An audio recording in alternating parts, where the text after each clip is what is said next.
Olá para você que acompanha a nossa programação em todo o Brasil. Olá, seja bem-vindo ao Pix News especial de sábado e nesta edição você vai ver.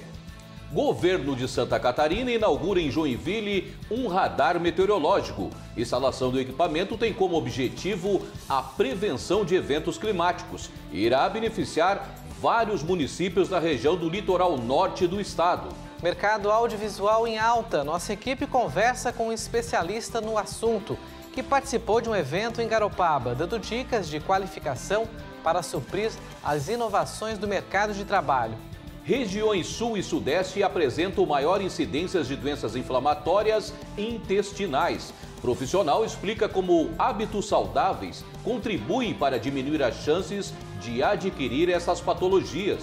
Governo de Santa Catarina firma parceria com a Celesc e a CAF para acelerar a recuperação da rede elétrica nas escolas do estado. Na Assembleia Catarinense, comissão irá debater reserva extrativista.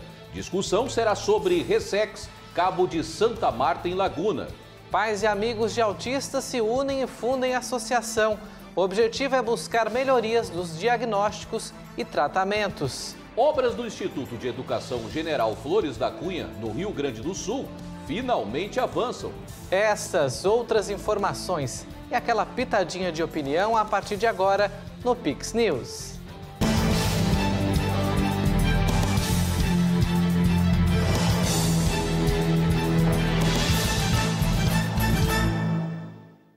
Olá, obrigado pela companhia. O governo de Santa Catarina amplia a cobertura dos alertas de proteção contra eventos climáticos, com a inauguração do radar meteorológico do Litoral Norte.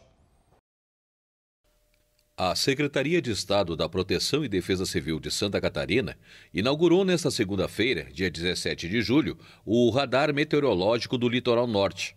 A torre está localizada na maior cidade do estado, em Joinville. O equipamento terá abrangência num raio de 80 quilômetros, com alcance até os municípios do Litoral Norte e alguns do Baixo e Médio Vale do Itajaí, aperfeiçoando o sistema de monitoramento e alertas relacionados aos eventos adversos. Além dos radares instalados em outras cidades catarinenses, o radar meteorológico de Joinville é um equipamento de prevenção e chega para somar com a rede de cobertura meteorológica considerada uma das maiores e melhores do Brasil. O governador Jorginho Melo esteve presente na entrega da obra. Prevenção e defesa civil. Antes era só defesa civil. A defesa civil é para atacar quando dá um desastre. Mas a prevenção é prevenir, é antes. E é isso que nós estamos fazendo aqui. Esse radar vai pegar num raio de 80 quilômetros para ter informação para o norte, para o baixo e médio vale do Itajaí, para que os municípios possam se preparar para saber o que está vindo, a quantidade de chuva, o vento, o ciclone, enfim. É um investimento importante, uma parceria com o Banco do Brasil, né? O Estado, o Banco do Brasil e a Prefeitura. Quero agradecer o prefeito Adriano por ceder esse terreno. Enfim, é uma parceria que está dando certo.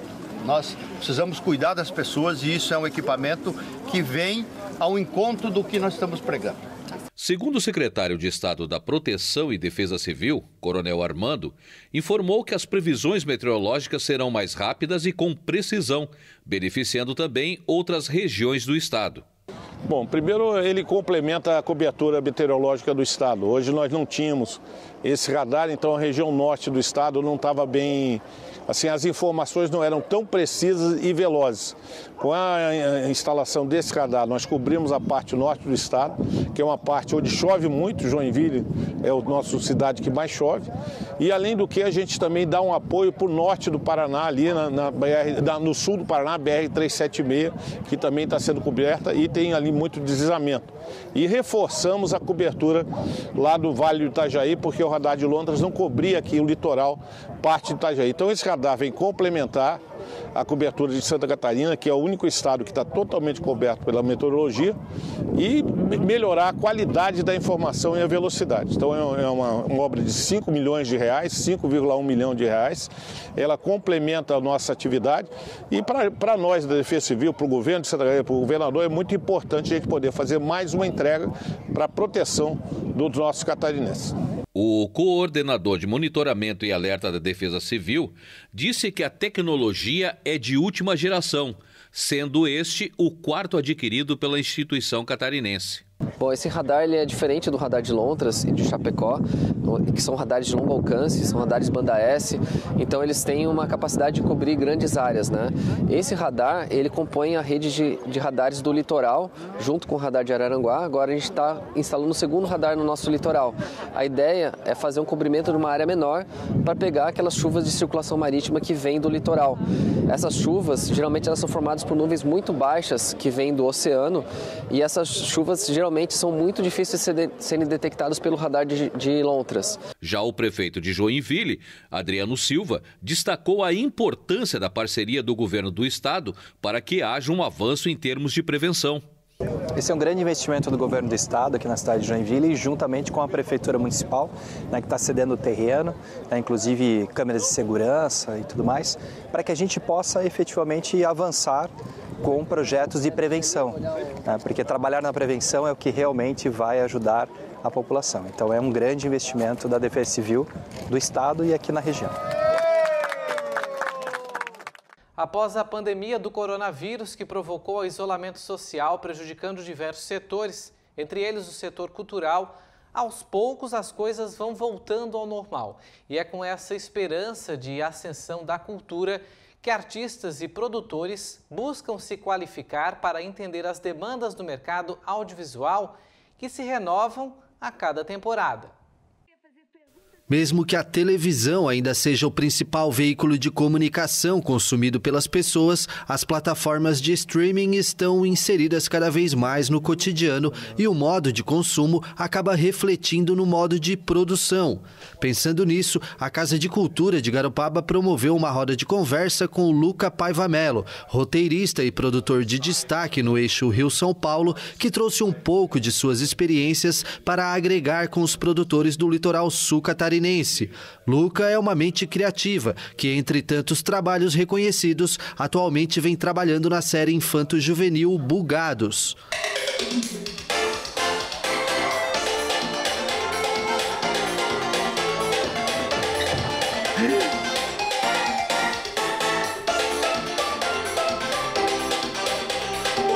Atuando desde a década de 80, o roteirista natural do Rio de Janeiro trabalhou em grandes emissoras de TV e adquiriu know-how no meio, sendo premiado no setor e recebendo 2 indicações ao Emmy, o maior e mais prestigiado prêmio atribuído a programas e profissionais de televisão do mundo. Hoje ele é dono de uma produtora em São Paulo e viaja o Brasil atuando em palestras e workshops, onde compartilha o saber adquirido.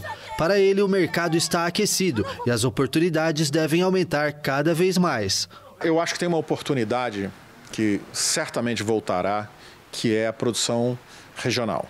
Né? Eles chamam, né, o Fundo Setorial, Ancine e tal, eles chamam de regional como tudo que não é São Paulo e Rio de Janeiro.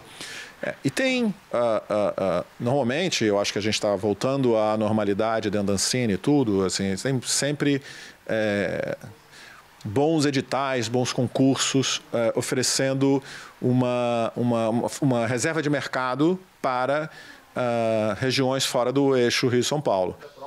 O autor enfatiza ainda que os editais voltados ao setor audiovisual podem ser um bom caminho, inclusive para pessoas que querem iniciar no setor.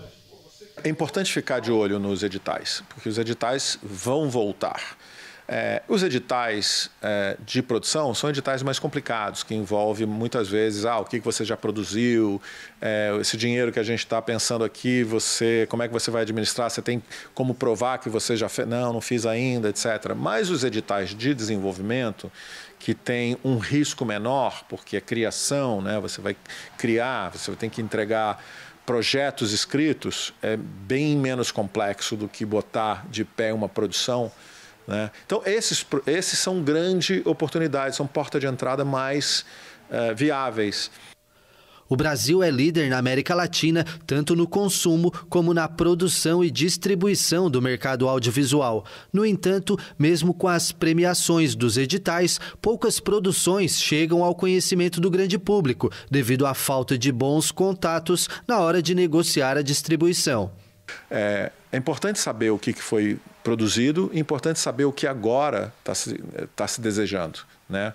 Existem caminhos para isso. E todos os players grandes, esses que a gente estava falando aqui, essas plataformas, eles têm mecanismos de você submeter automaticamente. Eles têm plataformas de recebimento de projetos e de aprovação ou de reprovação, mas está posto, né?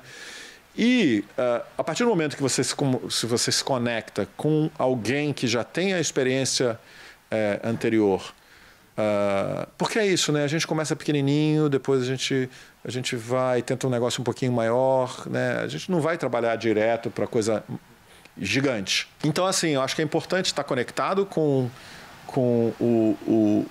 o ambiente produtor ao redor, né? Aqui você está perto de Florianópolis, você não está tão longe de Porto Alegre, Curitiba, né? Também é um mercado importante, tem uma base instalada de produção interessante.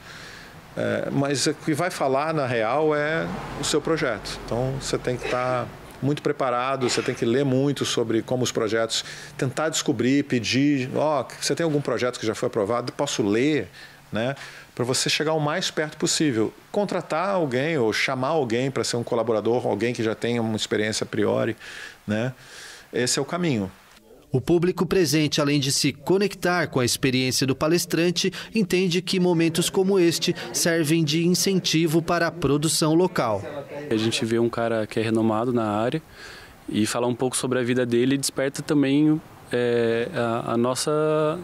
nosso lado, né, criativo, né? Então faz com que a gente consiga ver que é possível criar e tudo mais. Ele também deu muitas dicas sobre setorial, sobre produção, um pouco fora do eixo, né, que foi a parte, porque o polo industrial do cinema é São Paulo, Rio, e a gente pode trazer para qualquer lugar, né? Para Garopaba é possível, qualquer lugar é possível. É uma parte bem importante para Garopaba, né? A parte audiovisual para o município é super importante para a gente preservar nossa cultura e tudo mais, trazer essa parte toda da história de Garopaba e poder agregar bastante, né? Você já ouviu falar em doenças inflamatórias intestinais? Essas enfermidades que prejudicam a qualidade de vida de milhares de pessoas no mundo são mais comuns de acometer brasileiros das regiões sul e sudeste do país. Perda de peso repentina, cansaço frequente, febre, dor de cabeça, náuseas e vômitos, além de dores abdominais, seguida por diarreia constante, podendo ter evacuação de sangue. Muitas vezes confundidas com viroses, estes são alguns dos sintomas de doenças inflamatórias intestinais, mal que afeta mais de 5 milhões de pessoas em todo o mundo. No Brasil, de acordo com a Sociedade Brasileira de Coloproctologia, o número de casos novos tem aumentado e se concentra nas regiões Sudeste e Sul. O que a gente sabe é que as doenças inflamatórias intestinais elas são muito mais comuns em países desenvolvidos. Então, o que a gente acredita, da mesma forma que os países escandinavos, né, a gente sabe que existe relação direta entre urbanização, industrialização, ingestão de alimentos processados, ricos em corantes e aditivos. Geralmente esses pacientes têm um risco aumentado quando comparado, por exemplo, à população da África, né? Então, se a gente conseguir diferenciar ainda no Brasil, talvez a região mais industrializada, como Sudeste e Sul, geralmente tem uma prevalência maior do que a região Nordeste, por exemplo, e Norte. A genética contribui para o surgimento dessas doenças em 30% a 50% dos casos, mas os gatilhos ambientais fazem com que o processo de inflamação se manifeste. As doenças inflamatórias intestinais não têm uma única causa. A gente sabe que elas são decorrentes de um conjunto de alterações genéticas, de alteração de microbiota, de alterações ambientais e de alimentação, por exemplo. A gente sabe que os indivíduos, os pacientes que têm doenças inflamatórias intestinais, eles têm uma hiperativação do nosso sistema imunológico. Então, é como se o nosso sistema imune não reconhecesse mais aquele intestino como um órgão próprio. As nossas células de defesa começam a atacar, né, diretamente o intestino e causam úlceras, erosões, sangramento e diarreia. As doenças inflamatórias intestinais são imunológicas, que é quando o sistema imune, que deve defender o corpo, confunde células normais e saudáveis com possíveis ameaças à saúde, o que neste caso pode chegar a afetar todo o sistema digestivo, desde a boca até o ânus. Estes pacientes normalmente são acometidos pela doença de Crohn. Já outras patologias têm inflamações limitadas ao intestino grosso. Além de afetar diretamente a qualidade de vida, estas enfermidades podem aumentar em até 10 vezes o risco de câncer de intestino em até 20 anos. O primeiro grupo das doenças inflamatórias intestinais são os pacientes que têm doença de Crohn, e a segunda doença inflamatória intestinal é a retocolite ulcerativa. O que a gente sabe e o que diferencia dos quadros de virose e dos quadros de infecção intestinal é que esses quadros de diarreia em quem tem doenças inflamatórias intestinais, eles são crônicos, então eles duram geralmente mais do que um mês. São associados também à perda de sangue nas fezes. Eles têm alterações sistêmicas que envolvem outros órgãos além do intestino. Então são pacientes que têm perda de peso, que têm anemia, que tem manifestações, por exemplo, nas juntas, né, que são as articulações. Então, são pacientes que são inflamados de uma forma crônica, diferente dos quadros agudos e autolimitados de infecção intestinal, como virose e infecção bacteriana. As chamadas DII não têm cura, mas com orientação de um especialista pode conviver com a doença. Desde 1998, nesses últimos 25 anos, os imunobiológicos surgiram para revolucionar o tratamento das doenças inflamatórias intestinais.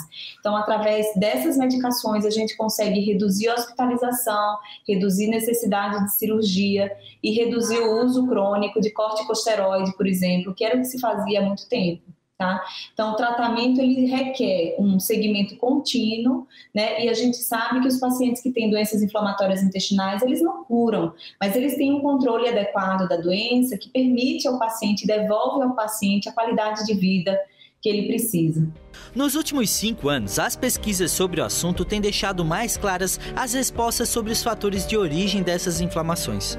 O que se sabe é que a redução do aleitamento materno, crianças que usam muito antibiótico na infância, uso de anti-inflamatório com frequência, até mesmo tabagismo, são os principais responsáveis. Então, se a gente quiser entender, né, como que a gente consegue prevenir essas doenças, a parte genética a gente não consegue modificar, mas é claro que tendo medidas comportamentais e mudanças de estilo de vida, por exemplo, como parar de fumar, evitar o uso de anti-inflamatório e antibióticos com frequência e evitar a ingestão de alimentos processados, enlatados, embutidos e ultraprocessados, geralmente pode ajudar a esse paciente que tem a genética não ter um gatilho ambiental para desencadear as doenças inflamatórias intestinais. Mas é muito difícil a gente falar apenas em prevenção, né?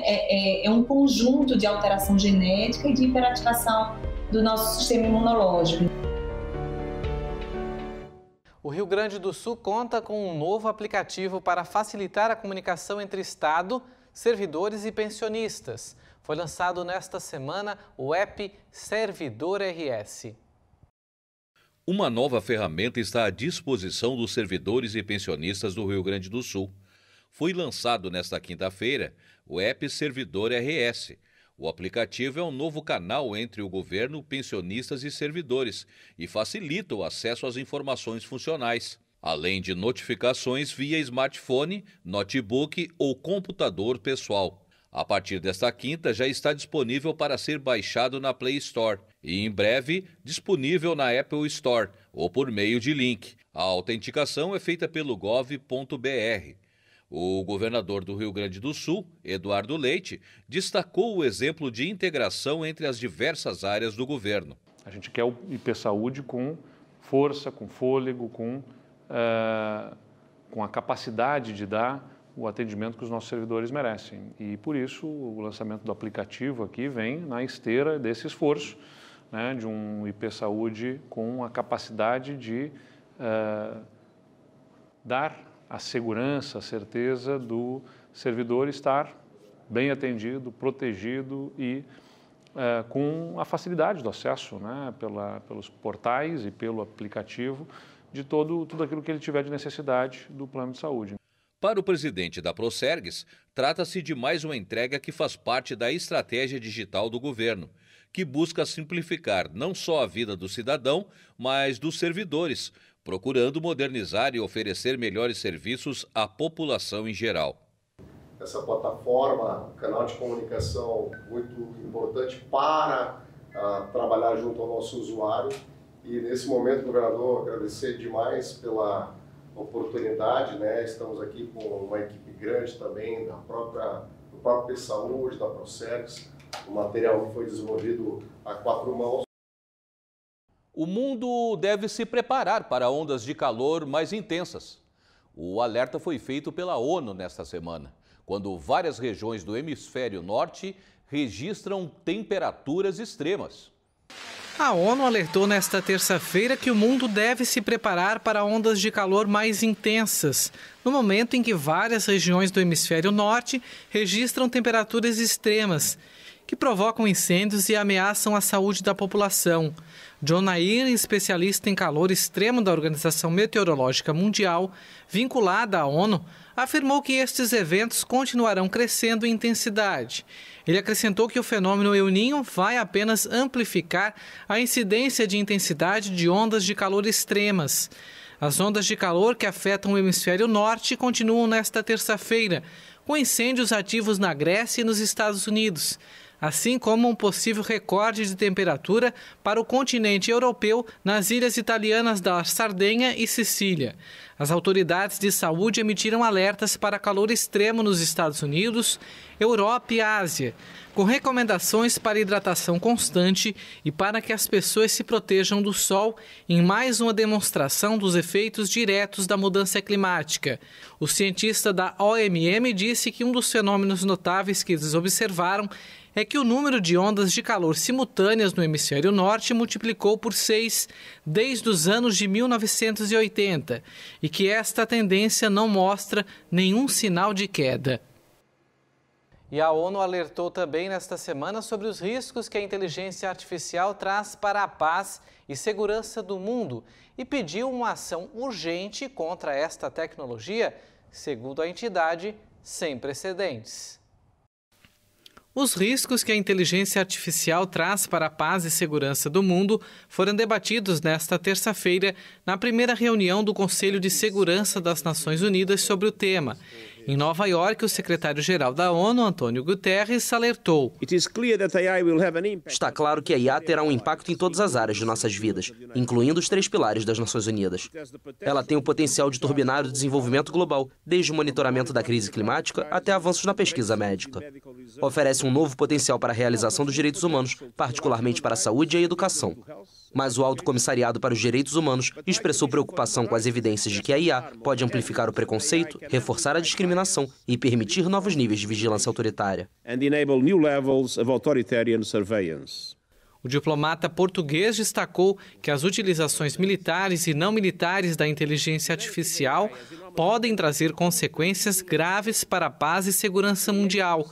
Por isso, pediu para que seja estabelecido, até o final de 2026, um instrumento vinculativo que proíba sistemas autônomos de armas letais, capazes de funcionar sem supervisão humana, e que as pessoas que controlam as armas nucleares nunca sejam removidas. Peço que o Conselho aborde esta tecnologia com senso de urgência, uma lente global e uma mentalidade de aprendiz. Porque o que vimos é só o começo. Nunca mais a inovação tecnológica vai se mover tão lentamente como hoje.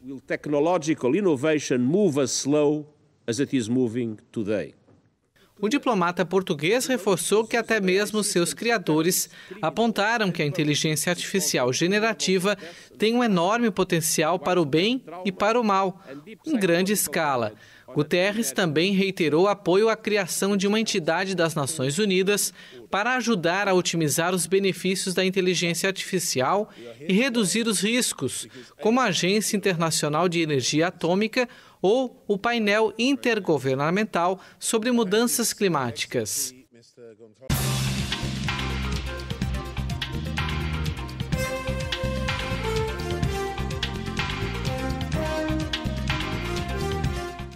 E a Polícia Federal fez busca e apreensão nesta semana na casa dos 3 suspeitos de hostilizar o ministro do Supremo Tribunal Federal, Alexandre de Moraes.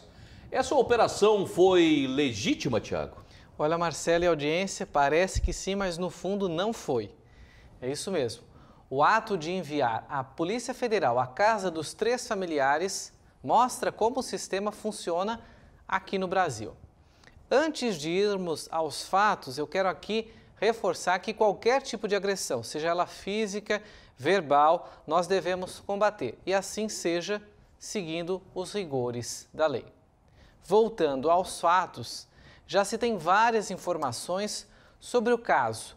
As versões dos 3 familiares, a versão do próprio ministro, certamente testemunhas que viram o fato e vídeos, os principais, claro, da área VIP do aeroporto. Mas tudo indica e parece que queriam mais. É isso mesmo. A possibilidade da família ser de espectro político de direita deixa o próprio Alexandre e o sistema enfurecidos. Até o próprio presidente Lula, que prega, como a gente bem sabe, o ódio do bem, disse, abre aspas, é preciso extirpar esse tipo de gente. Bom, diante dos fatos, o que se sabe é que a classe do judiciário está em descrédito com a opinião pública. E esse episódio lamentável deve ser sim investigado, mas que siga o que determina a lei. Me parece que usar a Polícia Federal na tentativa de, na casa das pessoas, buscarem algo a mais para junto da grande mídia, criar uma situação que prejudique ainda mais essa família, é uma prática, obviamente, que a gente já conhece e não nos cheira bem. Assim como não cheira bem ao olfato do brasileiro essas ofertas excessivas dos nossos ministros do Supremo irem a pedido de empresas sem se saber a qual preço ou a qual custo que ministrarem palestras, no mínimo milionárias, ao exterior. Ele, Alexandre de Moraes, participou do Fórum Internacional de Direito que ocorreu entre os dias 4 e 14 de julho na Espanha e na Itália no mesmo momento, né? O evento foi promovido pela Unialfa, condenada em maio deste ano pela Justiça Federal do Rio Grande do Sul pela divulgação de um chamado Manifesto pela Vida, que estimulava o consumo de medicamentos ineficazes contra a Covid-19, o chamado Kit Covid. A Unialfa faz parte do mesmo grupo da Vitamedic, indústria farmacêutica do Grupo José Alves, que fabrica o antiparasitário Ivermectina. O grupo foi condenado, portanto, nessa ação, promovida no Rio Grande do Sul, a pagar 55 milhões de reais. Portanto, são dois fatos, né, dentro de um mesmo contexto. O ministro foi para o exterior para fazer uma palestra. A informação não é que se queira misturar os fatos para não justificar ou tentar mascarar, digamos assim, a agressão. Ela ocorreu, vamos apurar quem foi que cometeu esse ato, como que esse ato realmente ocorreu, como que ele se sucedeu, né? Falando no português bem popular, e aí sim tirar as conclusões e que os que realmente cometeram crimes sejam punidos, né? Se é que cometeram crimes, né? Seja dos dois lados. Agora, usar a força de segurança da Polícia Federal, que a gente conhece pelo belo trabalho que faz no Brasil, para ir na casa das pessoas de forma equivocada, sem um mandado, né, vindo de uma autoridade policial, para ir lá na casa das pessoas para tentar achar o quê? A gente sabe como é que funciona o negócio. Vai lá, o cara tem, sei lá, 5 mil reais em dinheiro em casa, já divulga, foi achado na casa dele 5 mil em espécie, como se fosse, né, um problema você ter 5 mil. Estou chutando, estou criando hipóteses, né, do que poderia ter acontecido nessa visita inesperada da Polícia Federal. Porque o fato ocorreu na Itália, num aeroporto, numa sala VIP. Não ocorreu no Brasil nem na casa dessas pessoas. E que queriam ir na casa dessas pessoas para encontrar o quê? Um santinho do Bolsonaro na casa dessas pessoas para tentar ligar uma coisa a outra, porque elas são de espectro de direita? E se elas cometeram um equívoco, se excederam, ofenderam o ministro, que cumpra-se a lei, e se há alguma punição que tem que ser punida, mesmo que o fato tenha ocorrido fora do Brasil, porque há mecanismos para se punir, que se cumpra, né? O que se está questionando aqui é essa esse uso do sistema, como a gente bem tem visto, porque os ministros do Supremo têm atuado de forma quase que advocatícia, ou até mesmo usando uma linguagem mais popular, como se fossem delegados de polícia, e mandados bem fora do contexto, né, que a gente conhece dentro da legislação brasileira. E aí vem esse fato do ministro dar palestra, essa empresa foi condenada, o próprio Alexandre condenou muito essa situação das fake news envolvendo a questão de medicamentos. O próprio Supremo deu aval para o proprietário desse grupo de empresas, José Alves, não participar da CPI da Covid-19. Ele foi amparado por uma decisão do Supremo, porque ele foi convocado para ir, para falar dessa carta que foi condenada agora a 50 milhões de reais. Então, se é para se mexer no vespeiro, que se mexa em todos os lados, porque há muito excesso dos nossos togados, dos nossos ministros da Corte Máxima, estarem indo ao exterior, fazer palestra a mando de empresas. Muitas dessas empresas, a gente sabe, têm processos que chegam até as últimas instâncias.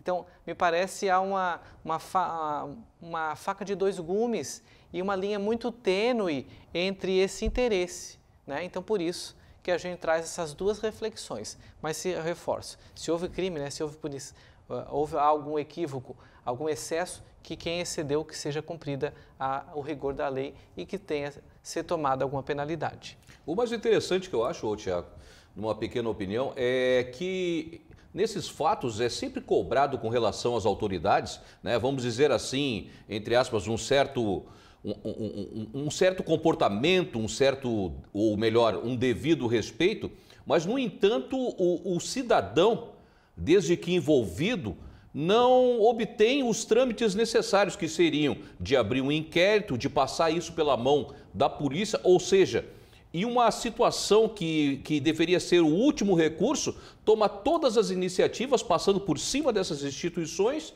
né? E o cidadão fica à mercê vamos dizer assim, do acaso, que realmente achar. Então, quer dizer, é somente visado um lado, né? Em que o cidadão vive constantemente agora, com relação a tudo, uma insegurança jurídica tremenda, né? Até as próprias provas que a defesa da família enviou, a Polícia Federal disse que não vai aceitar porque houve uma edição. Nem sequer analisou o vídeo, que é um vídeo curto, pequeno, tem poucos segundos ali, justificando aquilo que eles tinham falado na defesa. É lamentável que não se leve adiante e a sério como se deve se cumprir, né? É verdade. O governador de Santa Catarina assinou nesta semana um termo de cooperação técnica para acelerar as melhorias nas redes elétricas das escolas estaduais, permitindo a instalação de aparelhos como ar-condicionado e lousas digitais. O acordo inédito é entre a Secretaria de Estado de Educação e o sistema ACAF. O acordo realizado pela Secretaria de Educação contará com a colaboração da Celesc e a CAF, que irão mapear as carências elétricas das escolas estaduais, agilizando a melhoria da infraestrutura e ampliando a capacidade de fornecimento de energia nas unidades. Após o mapeamento feito e com a pré-aprovação dos padrões de entrada de energia, os estudantes dos cursos de engenharia das universidades participantes irão desenvolver os projetos elétricos. A Celesc irá agilizar as análises dos projetos, para que o Estado possa licitar as instalações e solicitar as ligações, deixando o processo mais rápido. Então, os alunos de engenharia das universidades vão fazer os projetos elétricos.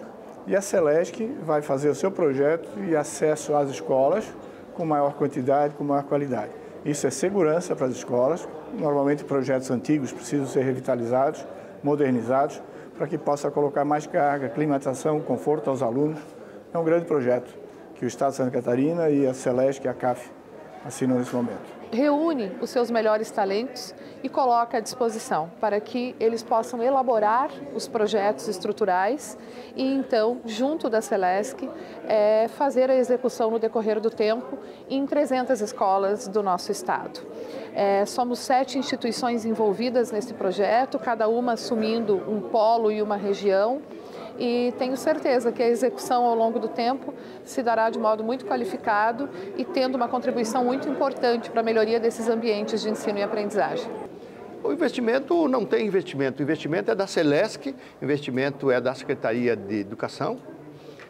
Os ar-condicionados já estão, na maioria, já comprados e abandonados nas escolas, né? Nós vamos instalar. Então, o custo vai ser custeado pela Celesc, bancado pela Celesc, pela Secretaria de Educação, e em parceria com o Sistema CAF, que o pessoal de Engenharia Elétrica da CAF, os alunos, já estão começando a dar contrapartida. Vão fazer o projeto, vão aprovar o projeto para poder ser instalado com segurança. Segundo o levantamento da Secretaria de Educação, mais de 700 escolas precisam de melhorias na rede elétrica para a instalação de equipamentos eletrônicos, como ar-condicionados e lousas digitais, que foram compradas pelo governo, mas não têm capacidade de serem recebidas nas unidades de ensino, ficando vários equipamentos há meses parados no depósito da Secretaria, aguardando instalação. As nossas escolas que estão abandonadas, escolas do ensino fundamental, estão abandonadas, banheiro cheirando xixi, a instalação elétrica não pode ligar ar-condicionado, lousa digital que foi comprado, gasta um dinheirão, com alguns interesses, né? Alguns interesses que não são republicanos, e nós precisamos mudar isso. Então, uma parceria agora com a Celesc, que é a nossa empresa pública, parceria com a CAF, que vai ser uma das grandes parceiras em colaborar com o ensino fundamental e o ensino médio de Santa Catarina. A gente ficou um pouco assustado porque realmente as escolas foram construídas, às vezes reformadas, e a preocupação com essas questões de instalação elétrica não foram pensadas realmente como se deseja fazer. E não adianta chegar lá e trocar fios, né? O que nós precisamos é projetos adequados para que possamos instalar laboratórios, ar-condicionado, lousas digitais, enfim, os equipamentos hoje que o ensino precisa de qualidade. E você vai ver a seguir, o governador de Santa Catarina faz balanço dos primeiros 6 meses de governo. Embaixador do Japão vem a Santa Catarina e fala sobre embargos nas importações de frangos do estado. Pais de autistas se unem e fundam uma associação com o objetivo de buscar representatividade para a causa. Na comemoração dos 122 anos de Antonieta de Barros, mostra traz obras que contam a trajetória de luta da primeira deputada negra do país. Neste fim de semana, bora fazer um comprão. Vem pro sabadão e domingão do melhor preço. Filé de peito de frango lá, R$ 9,89 o quilo. Contra filé inteiro a vácuo a partir de R$ 29,90 o quilo. Óleo de soja Coamo ou Lisa 900 ml, R$ 4,39. Café Três Corações 500 gramas, R$ 11,79. Lava-roupas Omo 2,4 kg, R$ 27,99. E tem vinho argentino por R$ 39,90 cada a partir de 4 unidades. Se beber, não dirija. Melhor preço é no comprão.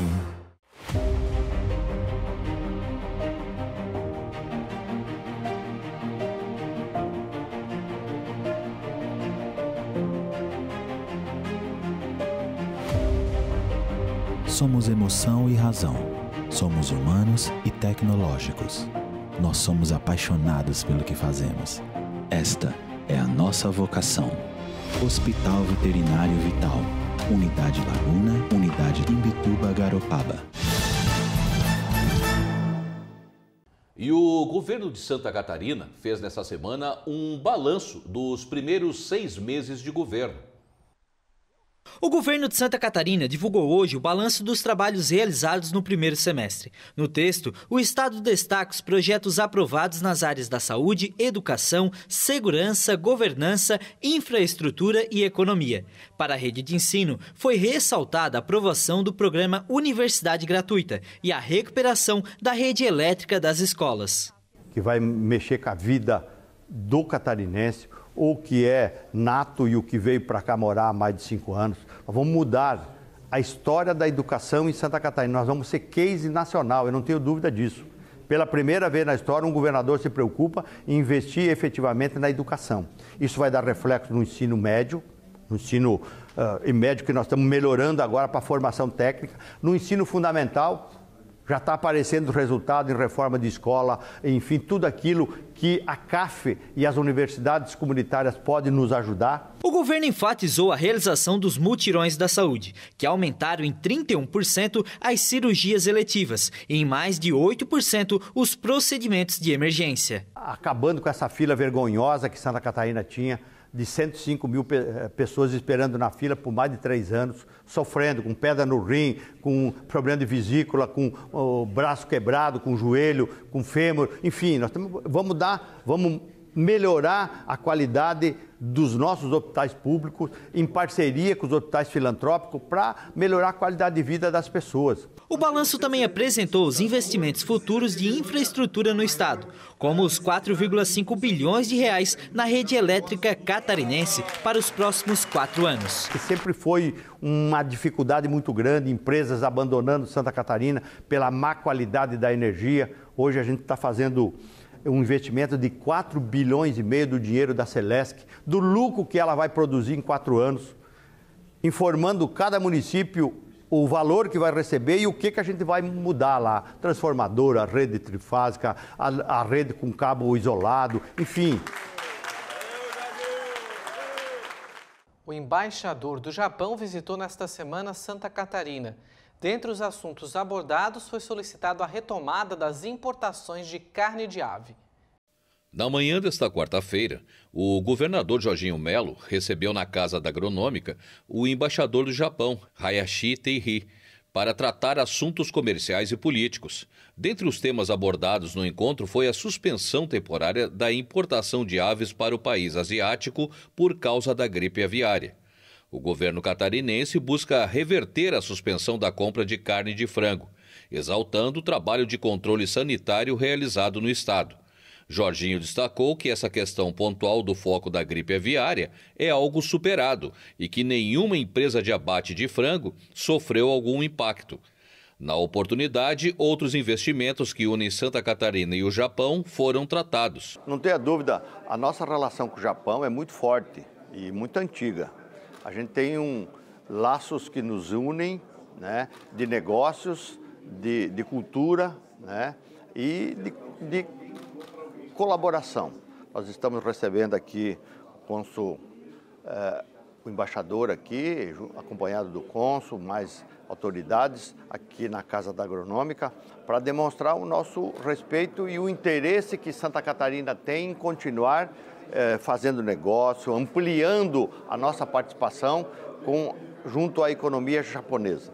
A questão da gripe aviária é algo que nós já estamos considerando um assunto bem adiantado, encerrado pelo Ministério da Agricultura, e o embaixador, conhecendo de perto, ouvindo aqui as manifestações, o zelo que Santa Catarina tem pela sanidade de todo o nosso rebanho, e o pedido feito de forma formal para que ele nos ajude a interceder junto às autoridades japonesas, para que a gente possa voltar a continuar vendendo, né, na quantidade e talvez aumentando do que nós vendemos para o Japão, que é um mercado que Santa Catarina não pode prescindir. Então eu quero agradecer o nosso embaixador pela visita e pedir que ele volte sempre para bons momentos que o Japão tem proporcionado a todos nós. Na oportunidade, outros assuntos de investimentos que unem Santa Catarina e o Japão foram tratados. O embaixador do Japão disse que nos próximos dias, uma equipe do governo japonês estará em Brasília discutindo as regras e medidas adotadas pelo país com relação à importação de alimentos de origem animal e que estão trabalhando para garantir a retomada do envio de carnes de aves para o Japão, além de tratar outros temas importantes para o desenvolvimento de ambas as nações. Com o governador tivemos uma conversa muito fructífera, também franca, né? Entre outras coisas, falamos esse estreitamento das relações econômicas entre o Japão e Santa Catarina, inclusive esse problema atual de gripe aviária. E então temos vários projetos, também para este intercâmbio das empresas. Então, agora, com essas ideias, gostaria de concretizar várias ações para estreitar nossas relações com o governador. Sim, senti muito, né, interesse e também preocupações do governo de Santa Catarina sobre esse problema. Então, vou transmitir suas mensagens a Tóquio e também eu mesmo vou esforçar para buscar uma solução beneficiosa para o Japão e também o estado de Santa Catarina. A Comissão de Pesca e Aquicultura aprovou o requerimento do deputado estadual Volney Weber para a criação de uma comissão mista que deverá discutir a possível implantação de uma reserva extrativista marinha, uma RESEX, no Cabo de Santa Marta, no litoral sul de Santa Catarina. A RESEX está prevista para ser criada por decreto federal, por meio do Instituto Chico Mendes, e a população local é contra o projeto. A maioria dos deputados participou da reunião de forma virtual e foi favorável à criação da comissão mista. O deputado José Milton, que participou de forma presencial, quer integrar a comissão. Esse assunto já foi debatido no passado, foi dado como vencido. A sociedade local não tem interesse nessa reserva. O meio ambiente está sendo protegido. Nós já temos a APA da Baleia Franca, que cobre todo o litoral sul catarinense. E toda a sociedade de Laguna, o Cabo de Santa Marta, são referências que não precisam a criação dessa reserva vai prejudicar muito o desenvolvimento ambiental e também econômico e social daquela região. Por isso nós já nos manifestamos contrários. É importante que a Assembleia Legislativa de Santa Catarina, juntamente com as lideranças de Laguna, acompanhe a tramitação desse projeto em Brasília, para evitar que ele seja implantado sem que Santa Catarina seja ouvida. Na mesma reunião, os deputados integrantes da comissão aprovaram um projeto de lei do deputado Ivan Nats, que propõe a instalação de recifes artificiais na costa litorânea catarinense, recurso que vem sendo utilizado em vários países para o gerenciamento costeiro. A intenção, de acordo com o autor, é favorecer a conservação, o manejo e a pesquisa da biodiversidade local e promover a exploração sustentável. O relator da matéria, deputado José Milton, reforçou que os órgãos do governo do estado responsáveis pela área ambiental foram ouvidos e se declararam favoráveis à proposta. O parlamentar também destacou a importância da implantação dessas estruturas em alguns pontos do litoral catarinense. Na verdade, nós vamos preservar os naturais. Através da criação de recifes artificiais, nós vamos tirar toda a pressão que existe hoje nos recifes naturais, que são fundamentais, para a preservação do meio ambiente e a vida de muitas espécies que existem no litoral catarinense. Então esse projeto ele vai proteger o meio ambiente, também evitar a erosão em algumas praias nossas, vai criar um ambiente para que estudos possam ser feitos, visitação turística, sem que o turista tenha que pressionar nos ambientes que são naturais, que são fundamentais. O projeto segue agora para análise e votação na Comissão de Turismo e Meio Ambiente.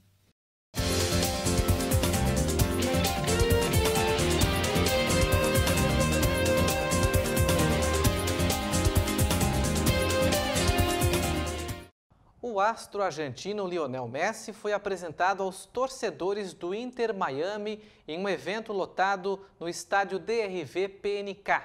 Os coproprietários da franquia, Jorge Mas e o ex-jogador inglês David Beckham, receberam o craque em um palco montado no centro do campo.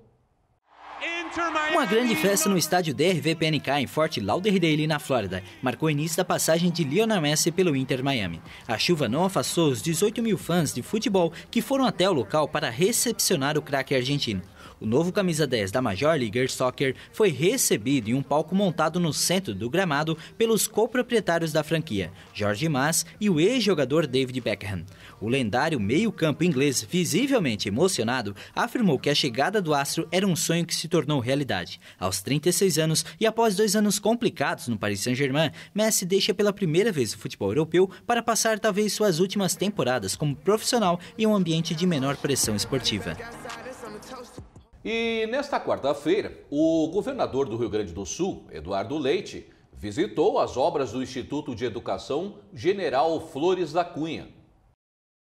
Retomadas as obras no ano passado, uma das mais antigas escolas da rede estadual gaúcha já se encontra com 60% dos serviços executados. A expectativa é que os alunos iniciem o ano letivo de 2024 já de volta ao prédio histórico localizado na Avenida Oswaldo Aranha, em Porto Alegre.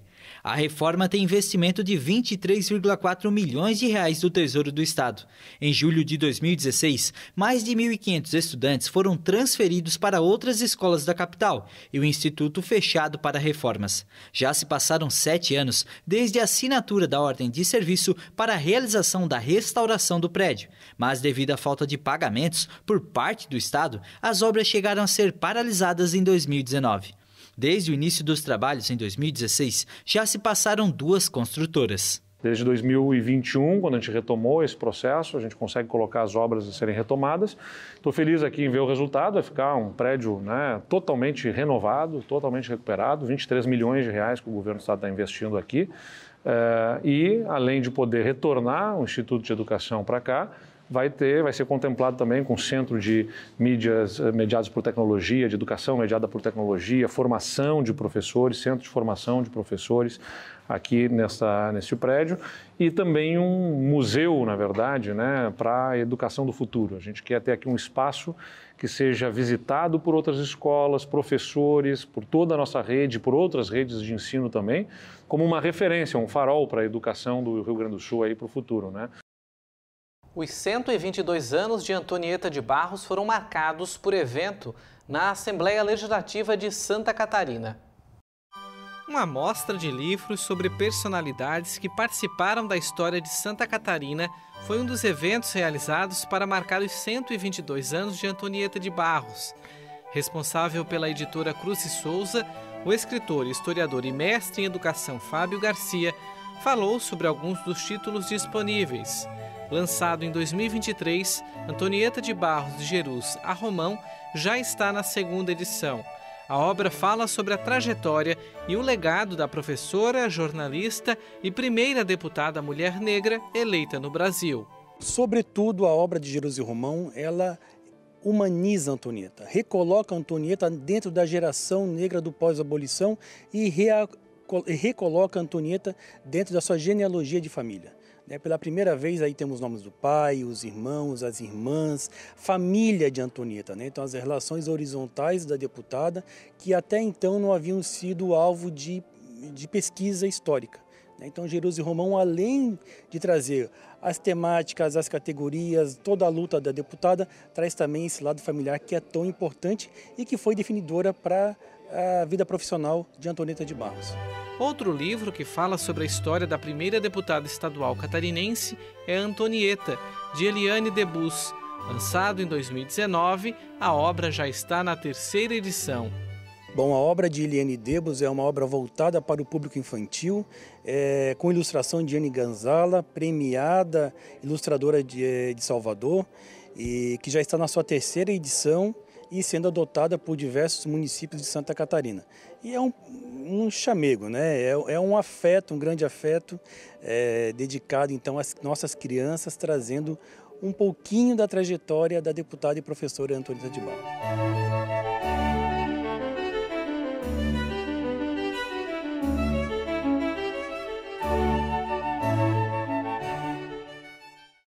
Novidade no campo de inteligência artificial.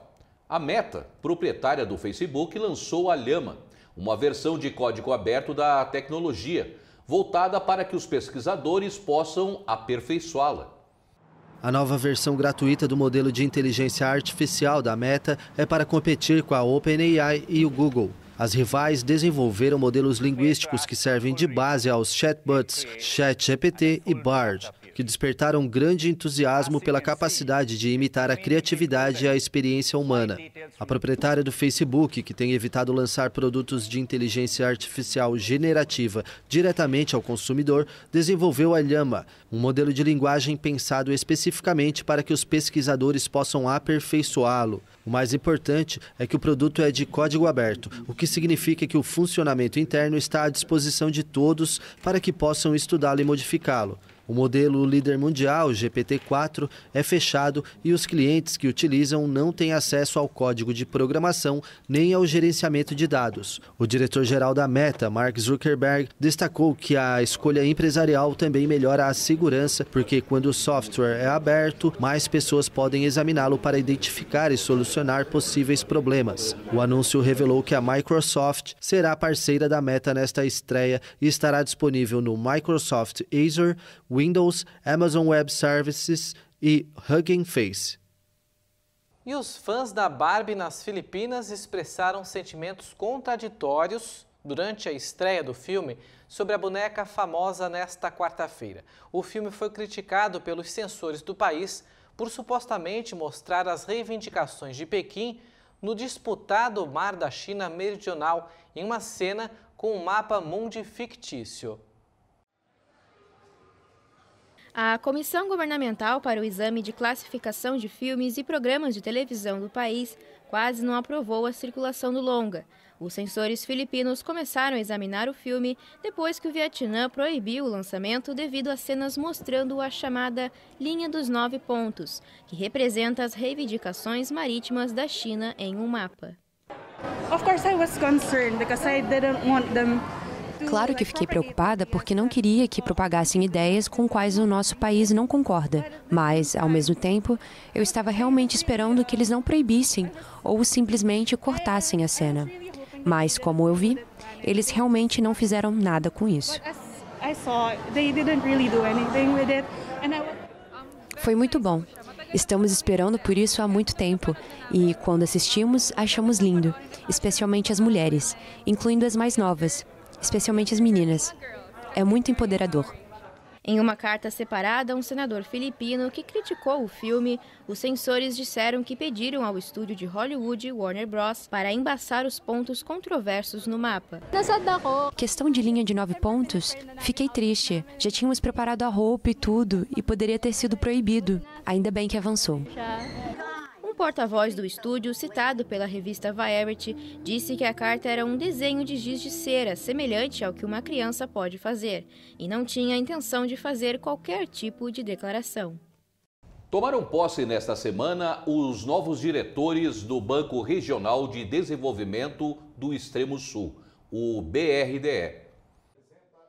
Os novos gestores do BRDE são João Paulo Kleinubing, que deve ocupar o cargo de diretor-presidente, e Mauro Mariani, que será o novo diretor de acompanhamento e recuperação de crédito. Eles farão a administração do banco, que só neste primeiro semestre de 2023 fechou com 2,1 bilhões de reais em operações para novos investimentos. Então o BRDE é um banco extremamente importante e eu não tenho dúvida que com esses dois homens que aqui estão, dois homens experientes, dois homens que têm uma ficha de serviço prestado a Santa Catarina, têm credibilidade, eles vão poder fazer com que o banco seja um agente vivo de desenvolvimento para Santa Catarina.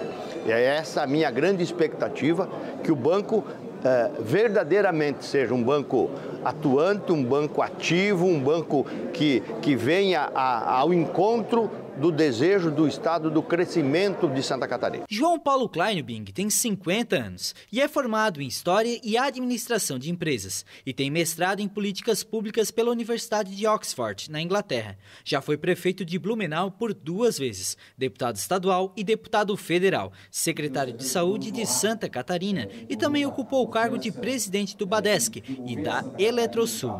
Eu acho que toda essa experiência, especialmente da prefeitura, no parlamento, eu acho que do outro lado do balcão, acho que vai me permitir poder apoiar o desenvolvimento de Santa Catarina, os nossos prefeitos. Acho que nós temos que ter uma visão muito mais ampla da questão do desenvolvimento, especialmente a questão da sustentabilidade. Esse é o grande foco que o BRDE está colocando, mas também olhando a questão além do crédito, parcerias como a gente tem aqui na inovação, com o BRDE Labs, o fortalecimento das parcerias público-privadas no Estado, uma série de outras ações que nós estamos criando aqui em parceria com o governo do Estado, especialmente no Pronamp, que é o grande desafio do governo, poder olhar para o micro com o pequeno empreendedor, puder dar a ele a oportunidade com juro diferente, não com o juro do banco normal. É para isso que a gente existe, para poder olhar para quem acredita em Santa Catarina de um jeito diferente. E é isso que nós vamos fazer. Já Mauro Mariani tem 59 anos, formado em gestão pública e tem experiência em administração de empresas. Também foi prefeito de Rio Negrinho por 2 mandatos, secretário de Estado da Infraestrutura de Santa Catarina. No Legislativo, já ocupou as cadeiras de deputado estadual e federal. É um posto muito desafiador. O governador Jorginho foi claro naquilo que ele quer, que o BRD, além de continuar sendo parceiro do empresário catarinense que quer e que tem coragem de investir, não apenas o grande empresário, mas que esteja próximo do pequeno e médio empresário, o microempresário. Por isso, já nos determinou que toquemos adiante o projeto do Pronamp, a exemplo do que ele fez em Brasília, nós possamos fazer em Santa Catarina para apoiar o pequeno e o microempresário catarinense. Criado pelos 3 estados do sul do país em 1961, o banco tem atuado com atendimento às demandas de empreendedores nessas regiões. O BRDE tem 31 mil clientes ativos, está presente em mais de 1.000 municípios do sul do Brasil.